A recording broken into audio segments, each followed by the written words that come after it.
Hey, well, go on, everybody, and welcome to another installment of Dear DJ. Before we get started, let me let you guys know. You see my crown? What does that say? It's my birthday! Yes, yes, yes, yes. Let me let y'all know something. Yes, it is my birthday. It will be my birthday for another 17 more days. Okay? Okay. My birthday is the entire month of February. So, if you're feeling frisky and you got your taxes, my Cash App is $ Healing Hearts with an S 70114. Show your girl some birthday love. So, in any event, if you are here, hit the thumbs up. Let's hit that thumbs up. Let's hit that thumbs up like yesterday, right on the video. If you're new to my channel, please hit the subscribe button and turn on your notifications so you can hear when all my Dear DJs drop, my unpopular opinion, my transparency segment I just added. Y'all gonna love that because I just shared with you guys what I was giving up for Lent. And stick around so you can hear my commentary about my Dear DJ, and you can also give me some of your feedback as well. So let's get it started. Let's get it started. Okay. Sorry. Dear Deja, I have been in an on again, off again relationship for the last 8 years. During one of me and my boo's hiatuses, I started dealing with someone else and got pregnant. I gave birth to my daughter 6 months ago, and me and my boo got back together during my pregnancy. When we first got back together, my boo acted as if he didn't know how to handle me being pregnant and by someone else. But after a while, he warmed up and our relationship began to get back to normal. He has a cordial relationship with the father of my child, but he acts more like the father than him. That was until I gave birth. I don't know if seeing the baby in the flesh did something to him, but as soon as I brought my baby from the hospital, I noticed his distance, not only from me, but from the both of us. This man does not engage my child at all, and he has very limited interaction with me as of lately. When I first asked him, he kept saying things like, the baby's so small, I'm nervous. But as I said earlier, the baby is 6 months now, and the behaviors are still the same. I don't want to break up with my man, but I can't be with anybody who can't accept my child. I don't know what to do. Please help. Sign. I cheated and now I feel defeated. All right. Let me take these good old glasses off. Okay. Take myself.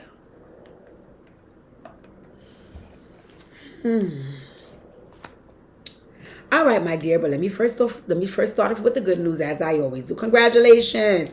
It seems as though you're a new mom. So congratulations on your brand new baby. So excited for you to take the mommy journey. From what I hear, it is such a beautiful thing, right? Babies are blessings. So congratulations,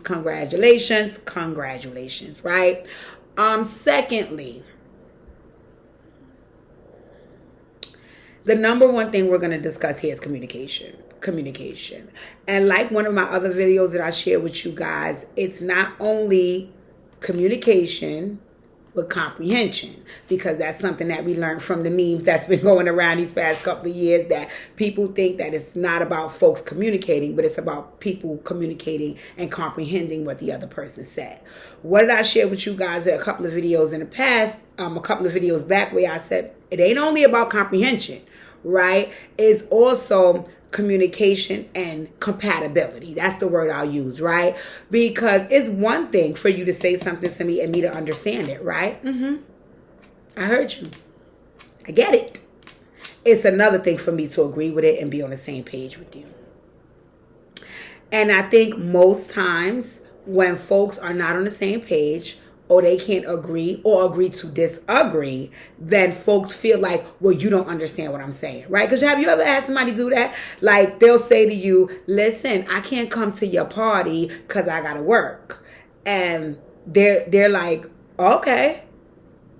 Are you mad? Yes. You didn't understand what I said. I did understand what you said. I just don't like it, right? So it's one thing to communicate. It's another thing to communicate and be able to comprehend, but it's another thing to communicate and be compatible, right? Because it's very hard for that to happen, because for all different people, we all have different views. So the first thing that I would ask you is, how much in-depth conversation did you and 8-year boyfriend have about the future of your relationship? Because what I see happens a lot of times, and I'm very guilty of it, I've done it in the past as well, is that we can get into honeymoon phases, right? We can get into honeymoon phases where, oh my God, this feels so good, this feels so right. So you kind of have conversations with a person off of that fluffy feeling, right? So it's like, oh, he was able to forgive you for cheating. He really missed you. You guys hadn't been together in a while, and now you're getting back together. So all of the beautiful things that you both want because you loved and missed each other, and you're willing to forgive, and so on and so forth. We're going to say all of the beautiful things that we want because we want this situation to flow smoothly, But I think even in wanting it to flow smoothly and being in a honeymoon phase, we have to be on the same page about what the future looks like. Because if not, things could go left.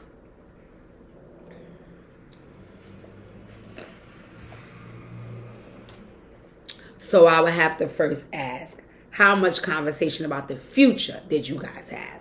Because what it looks like is you may have just talked about the beautiful honeymoon phase and getting back together now and dealing with what's on the plate now. And in all fairness, that can be hard.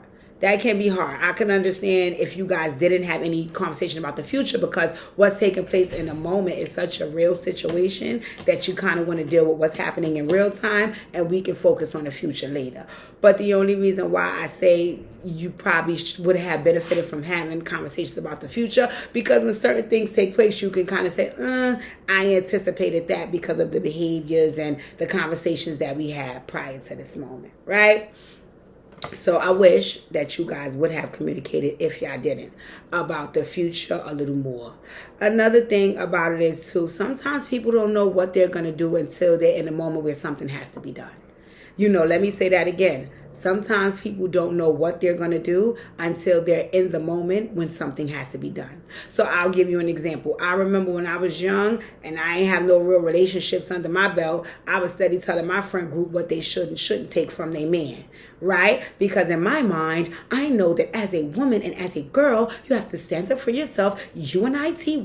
You do not let a man do this to you. Boom, boom, boom, boom, boom, boom, boom, boom, boom, right? And in all fairness, that was the right thing to say, right? As a woman, you shouldn't let a man treat you this way, or anybody for that matter, and boom, boom, boom, boom, boom, boom, right?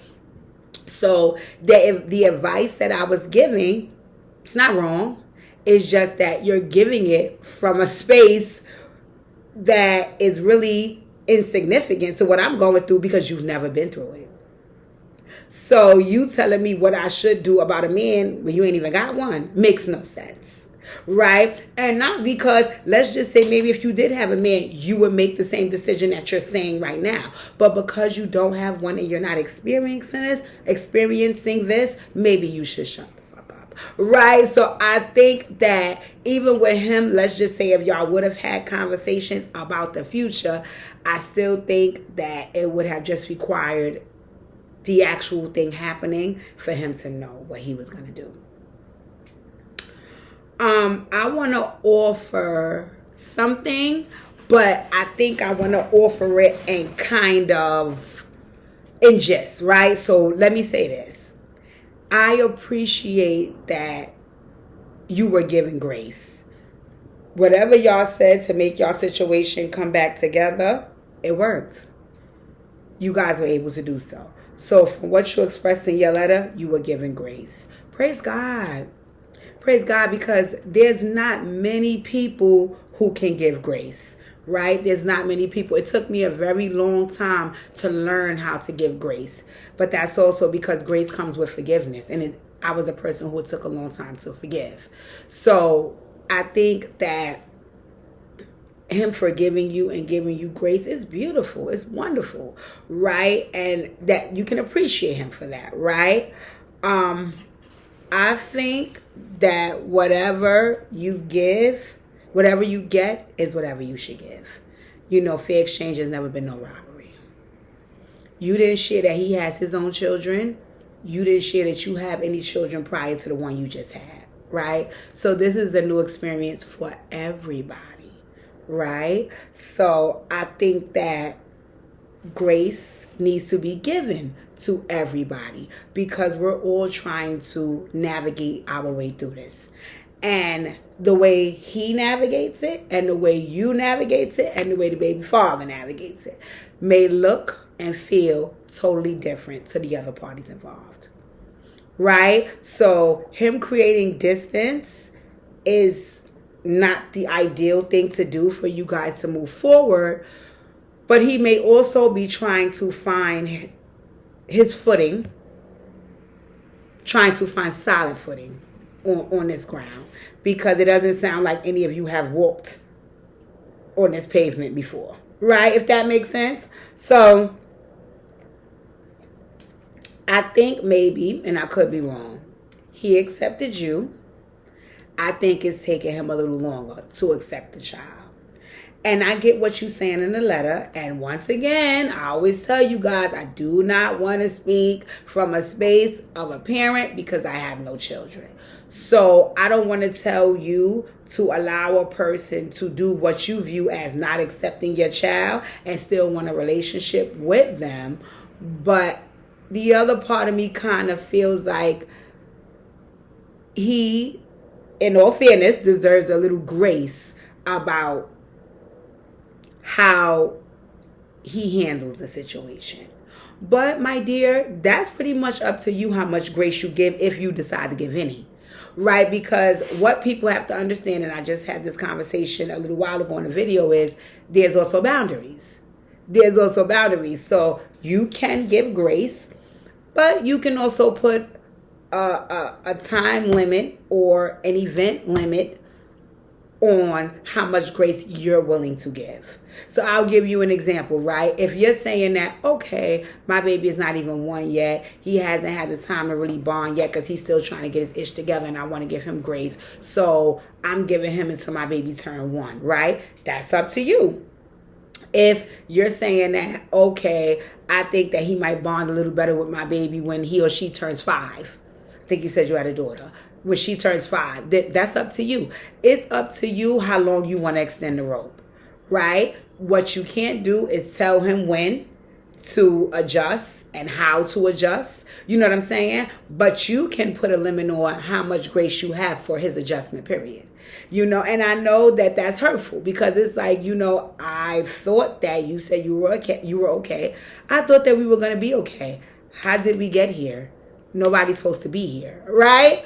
But this is where we are. This is where we are.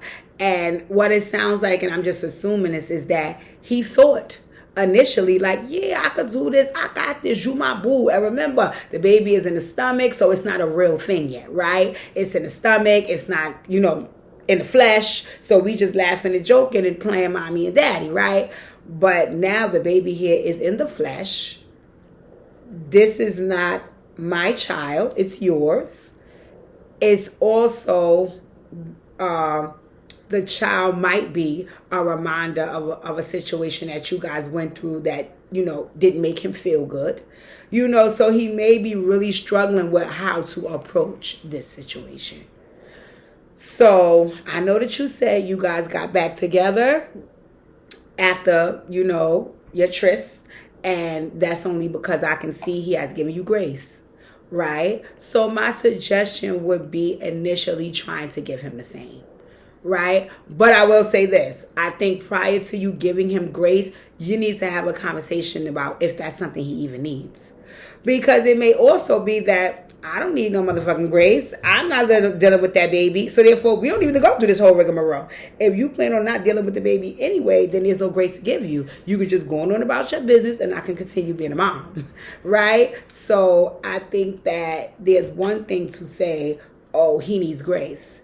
But then there's another thing to know if that's what he really needs. So I think once again, we going back to the communication table. Now, what I know about us ladies, because I'm guilty of it too, right?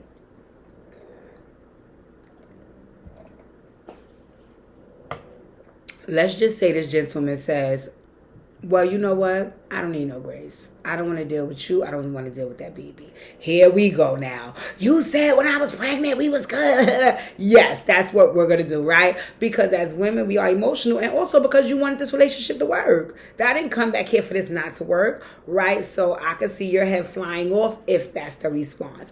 Which you're entitled to feel all your feelings all over the place. But once again, you have to give him grace about what he feels. Which is if he has decided now that the baby is here, that this is not something he wants to do, thank you for telling me, because you would hate for him to stick around and to build a quote-unquote relationship with your baby, and then after a while when your baby is attached to him, then he says, you know what, this ain't something that I could do. That's going to hurt even more, because it's going to also hurt the child. So if his response is, I thought I could do this but it didn't work out, okay then, let him roll. And is that easier said than done? 100%. But it will benefit you and your baby in the long run, right? You know what I'm saying? Secondly, if he just says that, no, I can do this. I just need a little time. Then, like I say, you maybe can get from him, well, can you tell me how much that is if you know? And also what I think, because I'm going to be honest, I don't think he's going to be able to give you a time. That's how men are. I don't think he's going to be able to give you a time. I think he's going to say things like, well, we just going to have to see and stuff like that, right? But I think you can put a time limit on it, because at the end of the day, growing through this process, not only is he feeling things, but you're feeling things, right? And you don't want to be dragged through the process if you know that it's not sincere in you moving forward with me and you. So you can also give yourself a time limit, right? And say like, listen, I can do this up until this point, but then after that, I'm going to be done with it, right? So I've been in situations like that where, let's just say I dated a guy and he had a child prior to me, right? And he might say something like, well, I got to do X, Y, and Z because I got a baby with this person, right? For me, I'm like, okay, how long you got to do that?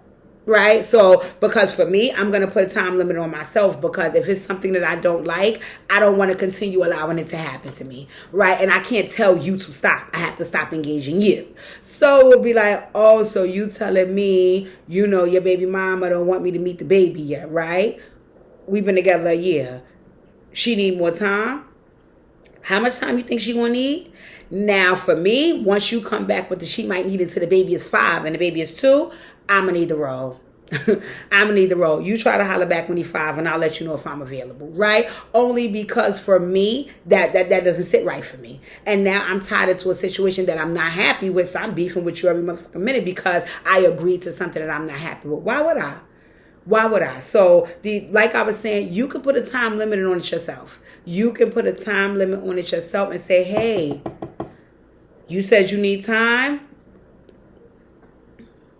This is all that I really have. And that's being honest and transparent about who you are too, right? Because if not, then y'all would be going into the situation that he already tried to drag you in. It just would be on your behalf. So if you don't tell him that, hey, I can't do this for 500 years, you look just like him.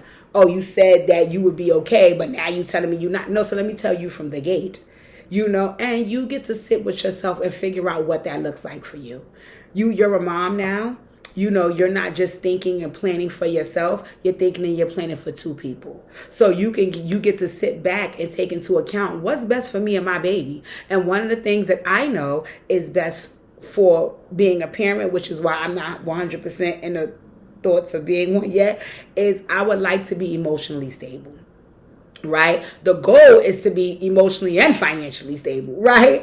But the number one thing on my list to do before I get to parenting is I want to be emotionally stable. Like I just told you guys a little while ago, I reacted in emotion in a way that disappointed me with myself, right? So that means, Khadijah, you still don't have your emotions intact. You need to continue to work on that. And that's one of the things that I want to do for my future in being a parent. I want to make sure that I at least have a level of emotional stability. Will you be perfect? No. There will be times you have meltdowns. From what I hear about parenting, it's postpartum that takes place. You know, so no. It's not perfect. But at least enough emotional stability to be able to raise your young person. And if you're going through a breakup with a person, it's very, very, very, very intense with your emotions. right? And right now you're a new mom. I have to put all my emotion into parenting. So if I put it anywhere else, it has to be conducive to me parenting. Me going through a breakup doesn't make me feel good. Me not feeling good is not conducive to me being a parent. Right, sis? So, you have a few things that you can tackle, right? And I think that it would be best to tackle them now, because once again, your baby is still small. You still have the opportunity to kind of work things through and put in place some parameters in which your baby can be safe emotionally, and so can you.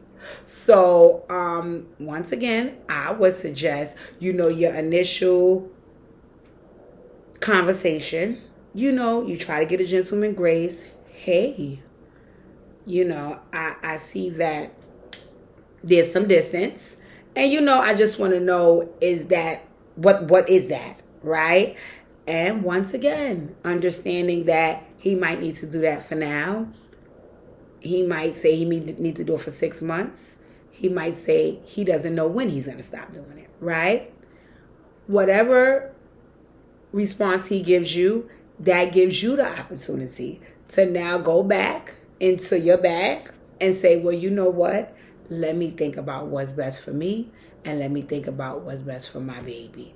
So if what's best for my baby is to distance myself now, you have to do what you have to do. If what's best for you and your baby is to give this gentleman grace, then you have to do what you have to do. If what's best for your baby is to continue in a relationship and just wait till he come around, you have to do what you have to do. You just have to make the best decision for you. So in the end, if anything takes place, you can know, I did my best, right? And whatever did or didn't go right, that was just by God's design, because guess what?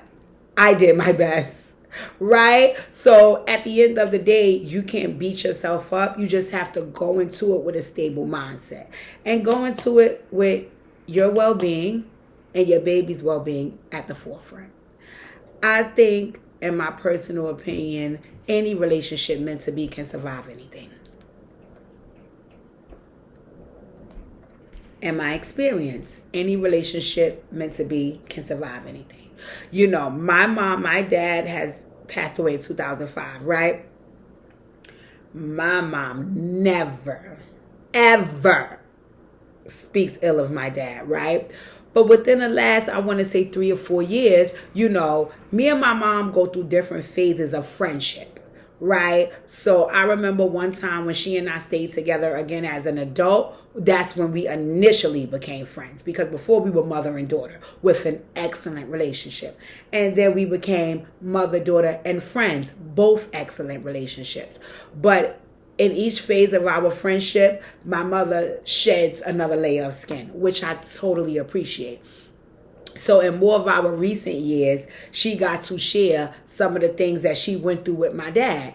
And some of those things were my dad's fault, right? And my mom was not sharing the story to say your dad was a fuck boy and he treated me terrible. No. She just was giving me some valuable and solid advice about relationships, because now here I am in one, right? And one I want to work, and one I want to see through, and one I want to be able to weather the storms in. And my mom was just sharing with me, some of the storms she has weathered, and some of the reasons she felt like it was okay to weather those storms, and some of the times where she felt like I needed to walk away from this whole thing. You know what I'm saying?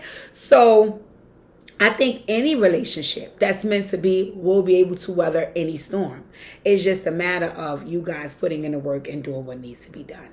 And right now, if he can't understand that you have to do what you have to do for your daughter, then you have to reevaluate that relationship. If he doesn't feel also to do what's best for you, so in turn you can do what's best for your daughter, then you have to reevaluate that relationship. But at the end of the day, whatever decision that you make about your relationship with this person, it has to be to the benefit of everybody involved, especially who? You and your daughter. That's going to mean having some really, really transparent conversations. And I'm going to tell you about transparency, right? It hurts. Transparency, you know what transparency feels like to me? Transparency feels like a knife, right? Transparency feels like a knife. It feels like it's a knife that's inching in, right? Inching in, inching in, inching in. So every step of the inch, you like, and then it hit a bad point. Boom, and you like, right? And then it stopped. And it lets you go through the motions of that, and then it start inching again. In my opinion, that's how transparency works. That is how transparency works, because when you're having truthful conversations, and I mean one's rooted in compassion, right? I don't mean ones where you yelling, screaming, and arguing. I'm telling the truth about you, but I'm telling it to you in an insult. No. Right? I mean really, really truthful and honest conversations that's had with compassion. You know, it still hurts, and it hurts in that way that I just described, because you know the person is not being malicious. You know they're not trying to hurt you. We just telling the truth about what's transpiring here. And you know what's transpiring is not always good. Right? So I think for you and him, even if that means having to go back and talk about your infidelity, right? Why you cheated. You know what I'm saying?